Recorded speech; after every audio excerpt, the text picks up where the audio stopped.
स्वतंत्रता क्या है, राष्ट्र प्रेम किसे कहते हैं, त्याग और बलिदान की पराकाष्ठा क्या है और स्त्री का आदर कैसे किया जाता है। इन प्रश्नों के उत्तर जानने हो तो जापान के समुराई डिस्ट्रिक्ट्स और स्कॉटलैंड के वॉर म्यूजियम्स जाने की जरूरत नहीं है, बस राजस्थान चले जाइए और माथे से लगा लीजिए उस दिव्य धरा की पुण्य धूल को जिसने बप्पा रावल, पृथ्वीराज चौहान, राणा कुंभा, राणा सांगा, महाराणा प्रताप जैसे सिंह रत्न जन्मे हैं। ये वही दिव्य भूमि है जिस पर हमारी माता रानी पद्मिनी ने आतताई खिलजी से अपने राष्ट्र और अपने सतीत्व की रक्षा के लिए 16,000 छत्राणियों के साथ जौहर कर लिया था। भारतवर्ष ने अपने 10,000 सालों के रिकॉर्डेड इतिहास में कभी किसी देश पर, किसी सभ्यता पर आक्रमण नहीं किया, कभी किसी को सताया नहीं, ना कभी किसी को दबाया। जो हमसे शांति के साथ मिला उसे हमने श्री कृष्ण बनकर बांसुरी सुनाई, जो भटका उसे गीता जैसा ज्ञानामृत प्रदान किया, लेकिन जिसने हमें आंखें दिखाई, हमारी अस्मिता पर वार किया, हमारी राष्ट्र रक्षा में बाधक बना, उसके लिए हमने सुदर्शन चक्रधारी बनने में भी देर नहीं की। हम भोले भी हैं और रुद्र भी, हम जड़ी बूटी लाने वाले पवन पुत्र भी हैं और जड़ से मिटा देने वाले अमित विक्रम भी। अतिथि देवो भव, ये भारतवर्ष की हजारों साल पुरानी परंपरा है जिसे हमारे राजस्थान में पधारो मारे देश के रूप में जाना जाता है। लेकिन इस दिग्विजयी दर्शन को स्वीकार करने के लिए आकाश जैसा मन चाहिए और उसमें समुद्र जैसी गहराई। क्या कोई आतताई, कोई ग्लोरीफाइड डकैत इस दर्शन को समझ पाएगा, इसे जी पाएगा? नहीं, क्योंकि डकैतों के सिर्फ 2 उद्देश्य होते हैं, लूटपाट और धोखा। उस दिन राणा रतन सिंह के साथ भी कुछ ऐसा ही हुआ। उन्होंने युद्ध टालने के लिए, लाखों लोगों की प्राण रक्षा के लिए घर आए खिलजी का आदर सत्कार किया।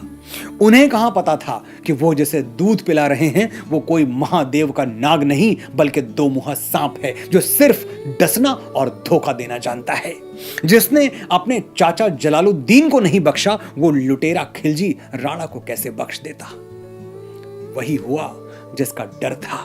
जब राणा खिलजी को दुर्ग द्वार पर छोड़ने गए तो उसने धोखा देकर उन्हें बंदी बना लिया और ले गया दिल्ली। अगले दिन चित्तौड़ के लिए दिल्ली से फरमान आ गया। हुक्म साफ था, रानी पद्मिनी को मेरे हवाले कर दो, हम रतन सिंह की जान बख्श देंगे। यहीं से आरंभ होती है पंडित नरेंद्र मिश्र की कालजयी रचना गोरा बादल। दोहराता हूं सुनो रक्त से लिखी हुई कुर्बानी, जिसके कारण मिट्टी भी चंदन है राजस्थानी। रावल रत्न सिंह को छल से कैद किया खिलजी ने, कालजयी मित्रों से मिलकर दगा किया खिलजी ने। खिलजी का चित्तौड़ दुर्ग में एक संदेशा आया जिसको सुनकर शक्ति शौर्य पर फिर अंधियारा छाया। 10 दिन के भीतर न पद्मिनी का डोला यदि आया, यदि न रूप की रानी को तुमने दिल्ली पहुंचाया, तो फिर राणा रत्न सिंह का शीश कटा पाओगे। शाही शर्त न मानी तो फिर पीछे पछताओगे। पद्मिनी मुझे नहीं मिलेगी तो रतन सिंह का कटा हुआ सर तुम्हें मिलेगा। खिलजी का संदेशा आ गया। चित्तौड़गढ़ में सबके सामने एक ही प्रश्न था कि राणा की रक्षा कैसे की जाए। लेकिन राजपूती योद्धाओं के लिए यह प्रश्न कोई बहुत बड़ा नहीं था। इसका उत्तर हर एक के पास था, बलिदान। किसके लिए बलिदान? राजपूती आन बान शान के लिए बलिदान और राणा की जान के लिए बलिदान। लेकिन एक प्रश्न इसके बाद और भी था, इससे भी ज्यादा गंभीर। इस लड़ाई का नेतृत्व कौन करेगा? उत्तर इस प्रश्न का भी था, लेकिन किसी और के पास नहीं, सिर्फ महारानी पद्मिनी के पास। खिलजी के विरुद्ध इस धर्म युद्ध का नेतृत्व करेंगे पूर्व सेनापति गोरा और उनके भतीजे बादल। पूर्व इसलिए क्योंकि ऐसा कहा जाता है कि कूटनीति के कारण रक्तपात टालने के लिए राणा रतन सिंह ने खिलजी को अनुमति दी थी कि वो एक बार रानी पद्मिनी को शीशे में देख सकता है। लेकिन सेनापति गोरा को रतन सिंह का यह निर्णय कतई स्वीकार नहीं था। उनका स्पष्ट कहना था, एक बार भी क्यों झुके हम दिल्ली के आगे। महारानी पद्मिनी चित्तौड़ की अस्मिता हैं, कोई आतताई उन्हें देखे तो उसकी आंखें निकालकर रणचंडी को भेंट कर देंगे। आपके लिए प्राण देना भी स्वीकार है राणा, लेकिन आपका यह निर्णय हमें स्वीकार नहीं है। यह हमारी राजपूताना शान के विरुद्ध है। राणा के सामने भी गहरा धर्म संकट था। हजारों मेवाड़ियों की प्राण रक्षा का दायित्व उनके कंधों पर था। जरा सा समझौता करके यदि एक विनाशकारी युद्ध टल जाए तो समझौता ही राजधर्म है, यही कहकर उन्होंने सेनापति गोरा का प्रस्ताव ठुकरा दिया। गोरा से यह सहन नहीं हुआ। जो राणा रतन सिंह के लिए राजधर्म था, गोरा के लिए वही राजपूती स्वाभिमान का तिरस्कार। उन्होंने व्यथित होकर किला छोड़ दिया और जंगलों में चले गए। आज खिलजी का पैगाम आया तो रानी पद्मिनी को गोरा बादल बहुत याद आए, लेकिन रानी जानती थी कि ये अप्रतिम योद्धा यूं ही किसी के संदेश पर वापस नहीं आएंगे। इसलिए रानी पद्मिनी स्वयं घोड़े पर सवार होकर अपनी अंगरक्षिकाओं के साथ गोरा और बादल को खोजने जंगलों में निकल पड़ी। रुष्ट हुए बैठे थे सेनापति गोरा रणधीर, जिनसे रण में भय खाती थी खिलजी की शमशीर। अन्य अनेकों मेवाड़ी योद्धा रण छोड़ गए थे, रत्न सिंह की संधि नीति से नाता तोड़ गए थे, पर रानी ने प्रथम वीर गोरा को खोज निकाला। वन वन भटक रहा था मन में तिरस्कार की ज्वाला। गोरा से पद्मिनी ने खिलजी का पैगाम सुनाया, मगर वीरता का अपमानित ज्वार नहीं मिट पाया। बोला, मैं तो बहुत तुच्छ हूं, राजनीति क्या जानूं, निर्वासित हूं, राज मुकुट की हट कैसे पहचानूं। अपमानित सेनापति गोरा रानी पद्मिनी से कहते हैं, रानी मैं तो बहुत तुच्छ प्राणी हूं, राजनीति कूटनीति का तो मुझे कोई ज्ञान है ही नहीं, राज मुकुटों की हट हम सैनिकों को समझ नहीं आती, हम तो बस मर्यादा के लिए मरना और मर्यादा के लिए मारना जानते हैं। रानी पद्मिनी गोरा से निवेदन करती हैं, हे महावीर, ये समय क्रोध करने का नहीं है। अगर एक बार चित्तौड़ की आन बान और शान चली गई तो पछतावे के सिवा कुछ पास नहीं बचेगा। भरोसा है मुझे तुम पर, मेरा भरोसा मत टूटने दो।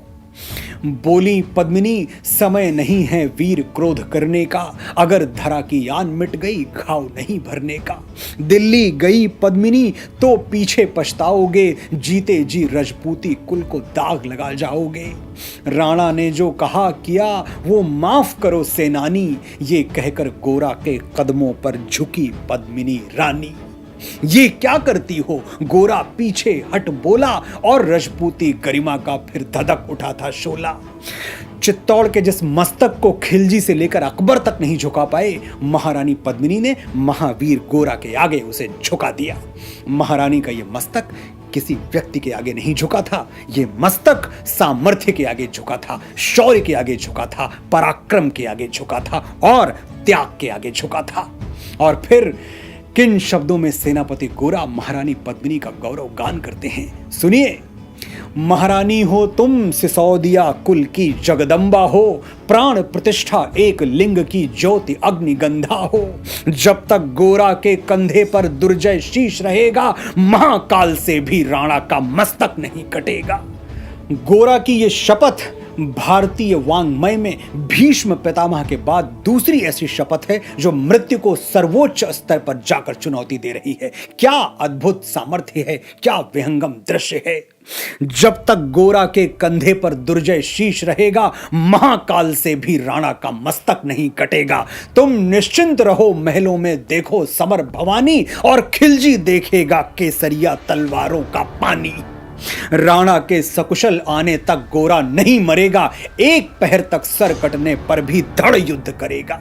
एक लिंग की शपथ, महाराणा वापस आएंगे, महाप्रलय के घोर प्रभंजन भी न रोक पाएंगे। क्या विलक्षण शपथ है, ओज तेज शौर्य और सामर्थ्य का क्या अद्भुत मिलन है। महाप्रलय के घोर प्रभंजन भी न रोक पाएंगे, यानी महाप्रलय के समय जो विनाशकारी आंधी चलती है वो भी राणा को चित्तौड़ पहुंचने से नहीं रोक सकती। शब्द शब्द मेवाड़ी सेनापति का था तूफानी, शंकर के डमरू में जैसे जागी वीर भवानी, जिसके कारण मिट्टी भी चंदन है राजस्थानी। दोहराता हूं सुनो रक्त से लिखी हुई कुर्बानी। खिलजी मचला था पानी में आग लगा देने को, पर पानी प्यासा बैठा था ज्वाला पी लेने को। गोरा का आदेश हुआ, सज गए 700 डोले, और बांकुरे बादल से गोरा सेनापति बोले, खबर भेज दो खिलजी को, पद्मिनी स्वयं आती है, अन्य 700 सखियां भी वो साथ लिए आती है। खिलजी को संदेशा भिजवा दिया गया। और अब वो घड़ी आ गई थी जिसकी प्रतीक्षा हर राजपूत को रहती है, हर राष्ट्र भक्त को रहती है। राष्ट्र रक्षा के लिए बलिदान देने की घड़ी, राष्ट्र अस्मिता के लिए बलिदान होने की घड़ी। स्वयं पद्मिनी ने बादल का कुमकुम तिलक किया था, दिल पर पत्थर रखकर भीगी आंखों से विदा किया था। और 700 सैनिक जो यम से भी भिड़ सकते थे, हर सैनिक सेनापति था, लाखों से लड़ सकते थे। एक एक कर बैठ गए, सज गई डोलियां पल में, मर मिटने की होड़ लग गई थी मेवाड़ी दल में। हर डोली में एक वीर था, 4 उठाने वाले, 5 ही शंकर के गण की तरह समर मत वाले। बजा कूच का शंख, सैनिकों ने जयकार लगाई, हर हर महादेव की ध्वनि से 10 दिशा लहराई। क्या रणनीति है, क्या युद्ध कौशल है। 700 डोलियों में 700 सैनिक और हर डोली को उठाने के लिए 4 अन्य सैनिक, यानी एक डोली पर कुल 5 सैनिक हुए। कुल मिलाकर 3500 के आसपास सैनिक। जब गोरा और बादल के नेतृत्व में इन योद्धाओं ने दिल्ली के लिए प्रयाण किया तो हर हर महादेव के दिग्विजयी नाद से सारा आकाश झूम उठा, गुंजायमान हो उठा। गोरा बादल के अंतस में जगी ज्योत की रेखा, मातृभूमि चित्तौड़ दुर्ग को फिर जी भर कर देखा। कर अंतिम प्रणाम चढ़े घोड़ों पर सुभट अभिमानी, देशभक्ति की निकल पड़े लिखने वो अमर कहानी, जिसके कारण मिट्टी भी चंदन है राजस्थानी। दोहराता हूं सुनो रक्त से लिखी हुई कुर्बानी। जननी जन्मभूमिश्च स्वर्गादपि गरीयसी। गोरा और बादल को पता है आज वो राष्ट्र अस्मिता के जिस यज्ञ में दिव्य आहुति बनने जा रहे हैं उससे जीवित लौटना शायद संभव नहीं होगा। इसीलिए वो चित्तौड़गढ़ की गौरवशाली माटी को अपने मस्तक से लगा रहे हैं, निहार रहे हैं उस पुण्य धरा को जिसकी गोद में उनका बचपन बीता, जिसने आज उन्हें अपनी रक्षा के लिए आवाज दी है। जा पहुंची डोलियां एक दिन खिलजी की सरहद में, उधर दूत भी जा पहुंचा खिलजी के रंग महल में। बोला शहंशाह पद्मिनी मलिका बनने आई हैं, रानी अपने साथ हुस्न की कलियां भी लाई हैं। एक मगर फरियाद उसकी फकत पूरी करवा दो, राणा रत्न सिंह से उसको एक बार मिलवा दो। खिलजी अपनी जीत पर पागल हुआ जा रहा था, उसको मुंह मांगी मुराद मिल गई थी। उसने रानी को रतन सिंह से मिलवाने का हुक्म दे दिया। सेनापति गोरा समझ गए यही समय है, सही समय है। उन्होंने अपने भतीजे बादल को बुलाया और उसे सारी रणनीति समझा दी। कहते हैं रानी पद्मिनी के डोले में एक लोहार को बिठाया गया था। उसका काम था कि जैसे ही राणा रतन सिंह से वो मिले तुरंत उनकी बेड़ियां काट दे। गोरा ने बादल को मातृभूमि पर अर्पण होने के लिए ललकारा। बोले बेटा वक्त आ गया अब कट मरने का, मातृभूमि मेवाड़ धरा का दूध सफल करने का। हमने पद्मावत फिल्म में देखा है कि रानी पद्मिनी स्वयं भी दिल्ली आती हैं, लेकिन महाकवि नरेंद्र मिश्र और उस जमाने के कई इतिहासकार ऐसा नहीं मानते। उनका कहना है कि रानी की वेशभूषा में एक लोहार आया था। यह लोहार पद्मिनी भेष में बंदी गृह जाएगा, केवल 10 डोलियां लिए गोरा पीछे धाएगा। यह बंधन काटेगा, हम राणा को मुक्त करेंगे, घुड़सवार कुछ उधर आड़ में ही तैयार रहेंगे। जैसे ही राणा आए वो सब आंधी बन जाएं और उन्हें चित्तौड़ दुर्ग पर वो सकुशल पहुंचाएं।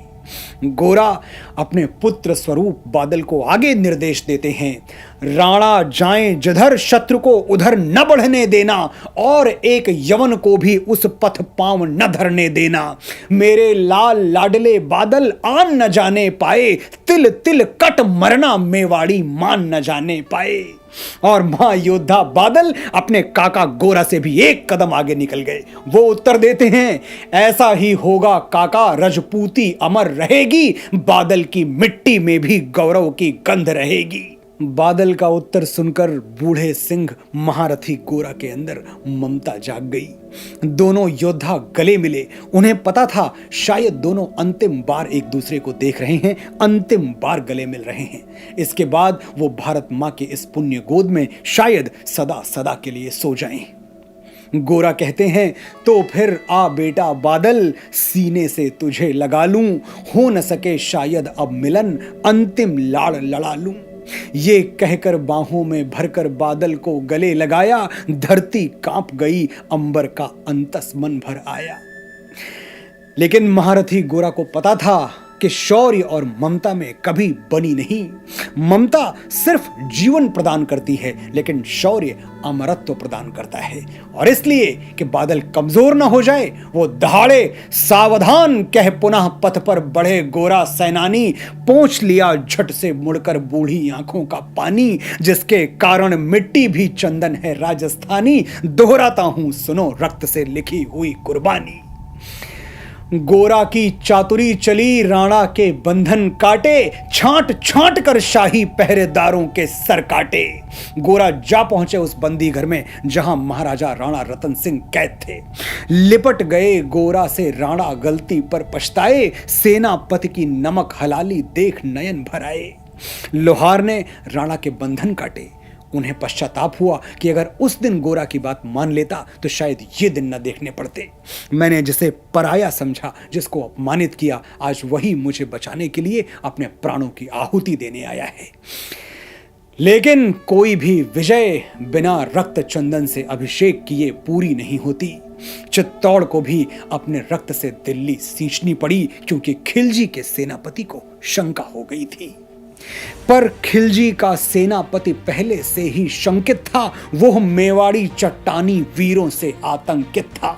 जब उसने लिया समझ पद्मिनी नहीं आई है, मेवाड़ी सेना खिलजी की मौत साथ लाई है, पहले से तैयार सैन्य दल को उसने ललकारा। निकल पड़ा टिड्डी दल रण का, बजने लगा नगाड़ा।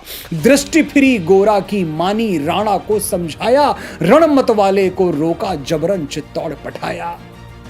राणा चले तभी शाही सेना लहरा कर आई, खिलजी की लाखों नंगी तलवारें पड़ी दिखाई। खिलजी ललकारा, दुश्मन को भाग न जाने देना, रत्न सिंह का शीश काट कर ही वीरों दम लेना। टूट पड़ो मेवाड़ी शेरों, बादल सिंह ललकारा, हर हर महादेव का गर्जा नभ भेदी जयकारा। निकल डोलियों से मेवाड़ी, बिजली लगी चमकने, काली का खप्पर भरने, तलवारें लगी खटकने।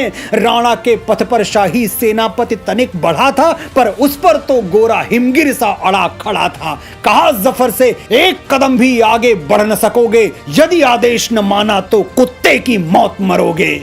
रत्न सिंह तो दूर न उनकी छाया तुम्हें मिलेगी, दिल्ली की भीषण सेना की होली अभी जलेगी। ये कह के महाकाल बन गोरा रण में हुंकारा, लगा काटने शीश बही समर में रक्त की धारा। खिलजी की असंख्य सेना से गोरा घिरे हुए थे, लेकिन मानो वह रण में मृत्युंजय बने हुए थे। पुण्य प्रकाशित होता है जैसे अग्रित पापों से, फूल खिला रहता असंख्य कांटों के संतापों से। वो मेवाड़ी वीर अकेला लाखों से लड़ता था, बढ़ा जिस तरफ शेर उधर ही विजय मंत्र पढ़ता था। इस भीषण रण से दहली थी दिल्ली की दीवारें, गोरा से टकरा कर टूटी खिलजी की तलवारें। महायुद्ध हो रहा है, एक तरफ खिलजी का गुमान और दूसरी तरफ राजपूताना आन बान शान और मान। मगर कयामत देख अंत में छल से काम लिया था। गोरा की जंघा पर अली ने छिप कर वार किया था, कमर से नीचे वार कर दिया। वहीं गिरे वीरवर गोरा, जफर सामने आया, शीश उतार दिया, धोखा देकर मन में हर्षाया। जफर ने धोखे से गोरा का सर काट दिया। मगर वाहरे मेवाड़ी, गोरा का धड़ भी दौड़ा, किया जफर पर वार के जैसे सर पर गिरा हथौड़ा। एक वार में ही शाही सेनापति चीर दिया था, जफर मोहम्मद को केवल धड़ ने निर्जीव किया था। महाप्रतापी गोरा का सर कट गया तो सिर्फ उनके धड़ ने खिलजी के सेनापति जफर मोहम्मद के टुकड़े टुकड़े कर दिए। ये है हमारा शौर्य, ये है हमारा पराक्रम, ये है हमारा राष्ट्र प्रेम। जब बादल ने अपने काका का ये हाल देखा तो उनकी आंखों में रक्त उतर आया और वो बिजली बनकर खिलजी की सेना पर टूट पड़े। ज्यों ही जफर कटा, शाही सेना का साहस लर्जा, काका का धड़ देख बादल सिंह महारुद्र सा गर्जा, अरे कायरों नीच मांगड़ों छल से रण करते हो, किस बूते पर जवान मर्द बनने का दम भरते हो। ये कहकर बादल उस क्षण बिजली बन के टूटा था, मानो धरती पर अंबर से अग्निशिरा छूटा था। ज्वालामुखी फटा हो जैसे दरिया हो तूफानी, सदियां दोहराएंगी बादल की रणरंग कहानी। आरिका भाला लगा पेट में आते निकल पड़ी थी, जख्मी बादल पर लाखों तलवारें खिंची खड़ी थी। कसकर बांध लिया आंतों को केसरिया पगड़ी से, रंचक डिगा न वह प्रलयंकर सम्मुख मृत्यु खड़ी से। अब बादल तूफान बन गया, शक्ति बनी फौलादी, मानो खप्पर लेकर रण में लड़ती हो आजादी। उधर वीरवर गोरा का धड़ आरी दल काट रहा था, और इधर बादल लाशों से भूतल पाट रहा था। एक एक कर मिटे सभी मेवाड़ी वीर सिपाही, रत्न सिंह पर लेकिन रंचक आंच न आने पाई। राणा रतन सिंह सकुशल मेवाड़ पहुंच गए, लेकिन इस कुशलता की कीमत बहुत महंगी थी। गोरा, बादल और हजारों मेवाड़ी शूरवीर इस युद्ध में बलिदान हो गए। गोरा और बादल अपने 2 बेटों का शव देखा तो मां भारती भी अपने आंसू नहीं रोक पाई। गोरा बादल के शव पर भारत माता रोई थी, उसने अपनी 2 प्यारी ज्वलंत मणियां खोई थी। धन्य धरा मेवाड़, धन्य गोरा बादल बलिदानी, जिनके बल से रहा पद्मिनी का सतीत्व अभिमानी, जिसके कारण मिट्टी भी चंदन है राजस्थानी। दोहराता हूं सुनो, रक्त से लिखी हुई कुर्बानी। गोरा और बादल के इस अप्रतिम शौर्य को प्रणाम करते हुए सिर्फ इतना ही कहना चाहूंगा कि सर अलग हुआ धड़ से, लेकिन वह झुके नहीं मतवाले थे। भारत मां के शौर्य पुत्र वो महासूर्य उजियाले थे। लड़कर कबंध से बंध छुड़ा, राणा की खातिर रुद्र हुए, उनके गौरव में झुक करके गिरिशृंग हजारों क्षुद्र हुए। नमन है भारत मां के उन यशस्वी पुत्रों को, जिन्होंने हमारे राष्ट्र की रक्षा के लिए अपना सर्वोच्च बलिदान दे दिया और भारतीय स्वतंत्र चेतना के महासूर्य हो गए।